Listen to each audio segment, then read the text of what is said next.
집합의 연산 1단계, 이번 시간에는 드모르간의 법칙에 대해서 배워보겠습니다. 자, 우선 예제 문제를 보면서 어떤 경우에 드모르간의 법칙을 사용하게 되는지 살펴보도록 하겠습니다. 자, 전체 집합 U, 원소가 총 5개가 있죠. A, B, C, D, E. 여기 안에 두 부분 집합 A와 B가 있는데요. 각각의 원소들도 표현을 해줬습니다. 자, 근데 뭘 구하라고 했냐면요.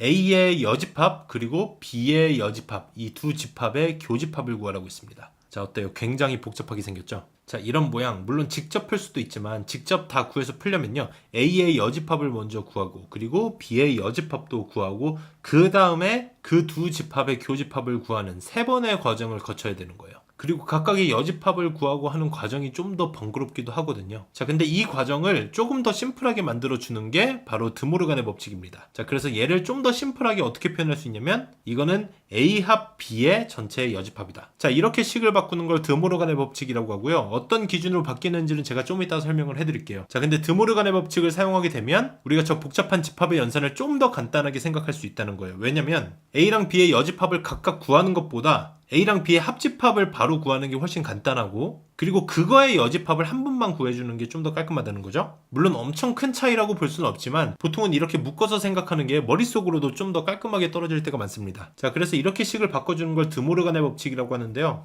그 드모르간의 법칙은 두 가지만 기억하시면 됩니다. 가장 첫 번째로 A의 여집합이랑 B의 여집합에 합집합이 나오면요. 이건 어떻게 변환이 되냐? 드모르간의 법칙에 의해서 A 교 B의 전체의 여집합이다. 자, 외우는 방법은 곧 설명을 해드리겠습니다. 자, 이번에는 A의 여집합이랑 B의 여집합의 교집합이었다면, 합집합이 아니라 교집합이었다면 이번에는 오히려 A 합 B의 전체의 여집합이다. 자, 이 두 가지 공식만 기억하시면 되거든요. 자, 이걸 어떻게 외울 건지, 이 공식이 어떻게 유도됐는지 그 과정에 대해서 곧 설명을 해드릴게요. 자, 이 드모르간의 법칙이라는 건요, 결국 문제에서 A랑 B의 여집합이 각각 나왔을 때 이 둘의 교집합 혹은 합집합을 물어봤을 때 이걸 빨리 좀 더 간결하게 풀기 위해서 식을 바꿔주는 과정이잖아요. 그래서 A의 여집합이랑 B의 여집합이 같이 나와야 되고 그 안에 교집합 혹은 합집합이 있어야 되는 거죠. 그럼 얘를 어떻게 바꿀 거냐? 자, 3가지 순서를 기억하시면 됩니다. 가장 먼저 A랑 B를 묶어주세요. 이렇게 괄호로 묶어준 다음에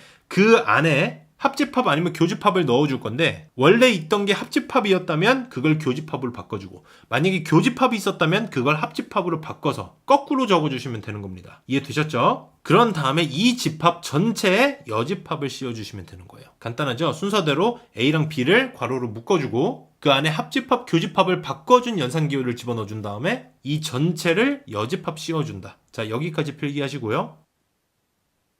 자, 필기 다 하셨으면 이 드모르간의 법칙을 어떻게 유도하게 되는지 유도 과정을 설명을 해드릴게요. 자, 우선 A의 여집합과 B의 여집합의 합집합, 이게 A 교 B의 여집합이 되는 과정을 살펴보겠습니다. 이거 유도하는 과정은 굉장히 간단해요. 그냥 벤다이어그램으로 그려보시면 됩니다. 자, 우선 좌변 먼저 그려볼게요. 이렇게 전체 집합 안에 A와 B라는 집합이 있었다고 해볼게요. 겹쳐있는 부분도 있다고 한번 가정을 해보겠습니다. 자, 이런 상황에서 A의 여집합은 이 부분이죠. A를 제외한 나머지 부분. 그리고 B의 여집합을 초록색으로 칠해보면 이 부분이 될 겁니다. 자, 근데 이 둘의 뭐라 그랬어요? 합집합이잖아요. 노란색으로 칠한 부분과 초록색으로 칠한 부분을 합집합하면 어떻게 돼요? 이 부분이 되겠죠. 저 가운데 교집합 부분만 한 번도 안 칠해졌고 나머지는 적어도 한 번씩은 색칠이 된 거잖아요. 그래서 좌변을 색칠하면 이렇게 됐는데 우변은 뭐예요? A 교 B, 그러니까 저 교집합 부분의 여집합이잖아요. 그럼 어떻습니까? 마찬가지로 저 노란색으로 색칠한 부분과 일치하게 되겠죠. 이 1번식은 이렇게 증명이 된 거고요. 2번식도 마찬가지로 풀어볼 거예요. 이번엔 A의 여집합과 B의 여집합이 교집합으로 묶인 경우인데요. 우선 A의 여집합을 노란색 그리고 B의 여집합을 초록색으로 칠했을 때 이번엔 교집합입니다.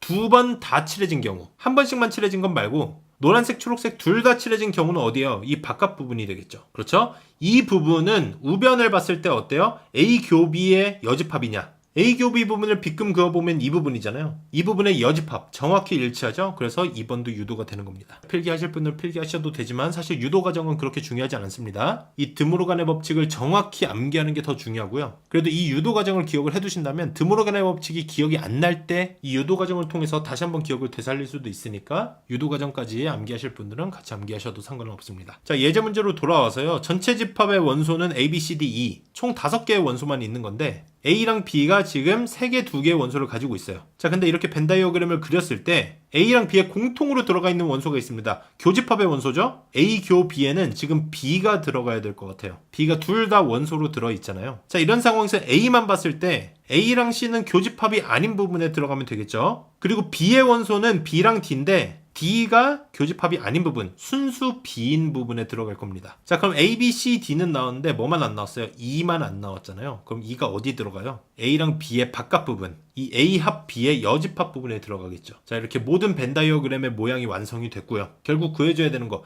A의 여집합과 B의 여집합의 교집합입니다. 자, A의 여집합, B의 여집합, 이 둘의 교집합이나 합집합을 물어봤다? 바로 드모르간의 법칙을 쓰라 그랬죠. 자, 순서 3가지를 그대로 암기하라고 했습니다. 첫 번째, A랑 B를 묶어주고, 두 번째, 가운데 있는 연산기호를 반대로 뒤집는다. 합집합은 교집합으로, 교집합은 합집합으로. 원래 교집합으로 있던 거기 때문에 합집합으로 뒤집어줘야 되겠죠. 그 다음에 어떻게 하라고 했습니까? 이 전체에 여집합을 씌워준다는 겁니다. 간단하죠? 자, 이렇게 하면 어때요? A와 B의 합집합은 이 부분인데 이 부분의 여집합이니까 이 바깥 부분이잖아요. 얘를 구하라고 했으니까 뭐라고 대답하면 돼요? 그냥 2라고 대답해주면 되겠죠? 그런데 여기서 주의할 점, 좌변은요 A 합 B의 여집합이기 때문에 이것도 엄연히 집합입니다. 그렇기 때문에 표시를 그냥 2라고 원소만 표시해주면 절대 안 돼요. 어떻게 해야 됩니까? 집합 표시를 해주기 위해서 저 원소를 중괄호로 감싸줘야 되겠죠. 그래야지 집합이라는 의미가 되는 겁니다. 자, 이런 것들을 서술형 문제의 정답을 적을 때 많이들 실수하는 부분이니까 꼭 신경을 써주세요. 자, 다음 문제 보겠습니다. 전체 집합이 2, 4, 6, 8, 10, 10 이하의 짝수들이 나왔죠? 여기에서 집합 A의 원소들과 A와 B의 차집합, 이 두 가지 조건을 가지고 마지막에 보니까 A의 여집합, B의 여집합의 합집합, 결국 드모르간의 법칙으로 풀라는 문제입니다. 자, 그럼 벤 다이어그램을 봤을 때 우리가 일단 주어진 조건으로 벤 다이어그램 안에 채워 넣을 수 있는 거 다 채워 넣자고요. 자, 그럼 A가 2, 8, 10 원소가 3개인데 2, 8, 10을 결국에 저 순수 A인 부분에만 넣을 거냐, 교집합인 부분에 넣을 거냐, 이걸 갈라줘야 되잖아요. 그런데 오른쪽에 있는 A-B, A와 B의 차집합, 차집합은 뭐예요? 순수 A인 부분이죠. A에서 B에 해당하는 그 교집합 부분을 뺀 부분, 그 부분에 원소 8이 들어가야 된다는 얘기입니다. 그럼 여기에 8만 집어넣고 저절로 나머지 두 개 2랑 10이 교집합 부분에 들어가게 되겠죠. 자, 근데 여기서 결국 구해줘야 되는 게 뭐예요? A의 여집합이랑 B의 여집합의 합집합이잖아요. 이렇게 A의 여집합이랑 B의 여집합의 합집합 또는 교집합을 물어보면 드모르간의 법칙을 생각하자고 했었죠. 자, 드모르간의 법칙으로 이 식을 바꿔주기 위해서 3가지 순서대로 해주시면 됩니다. 먼저 A와 B를 묶어준다. 괄호로 묶어주고, 두 번째 합집합과 교집합을 뒤집어 주시면 되겠죠. 저기 합집합으로 표현이 됐기 때문에 이걸 교집합으로 뒤집어서 적어주시면 됩니다. 그 다음에 마지막으로 이 전체를 여집합 씌워준다. 그럼 결국 뭐예요? A와 B의 교집합의 여집합을 묻는 겁니다. 그런데 우리가 A와 B의 교집합의 원소는 이미 알고 있잖아요. 2랑 10이 있죠? 그럼 여기에 여집합의 원소는 뭐예요? 4, 6, 8이 될 거 아니에요. 그렇죠? 얘네가 각각 어디에 포함되어 있는지는 중요하지 않아요. 저 교집합 원소의 바깥쪽에 있다는 것만 알고 있으면 됩니다. 그리고 얘는 집합이기 때문에 마지막으로 중괄호로 묶어서 정답을 적어주셔야 되겠죠?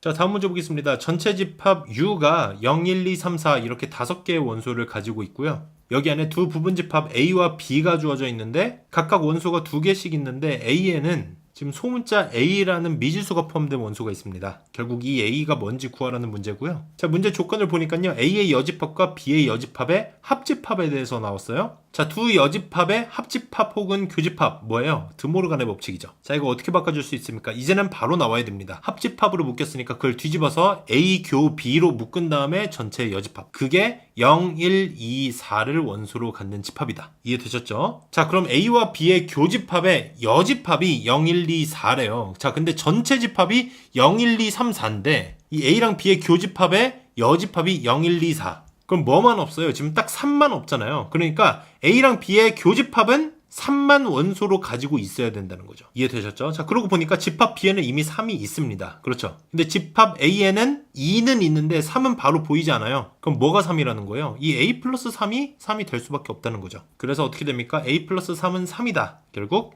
A는 0이 정답이 되겠죠? 이해되셨죠? 연습 문제 충분히 풀어보세요. 감사합니다.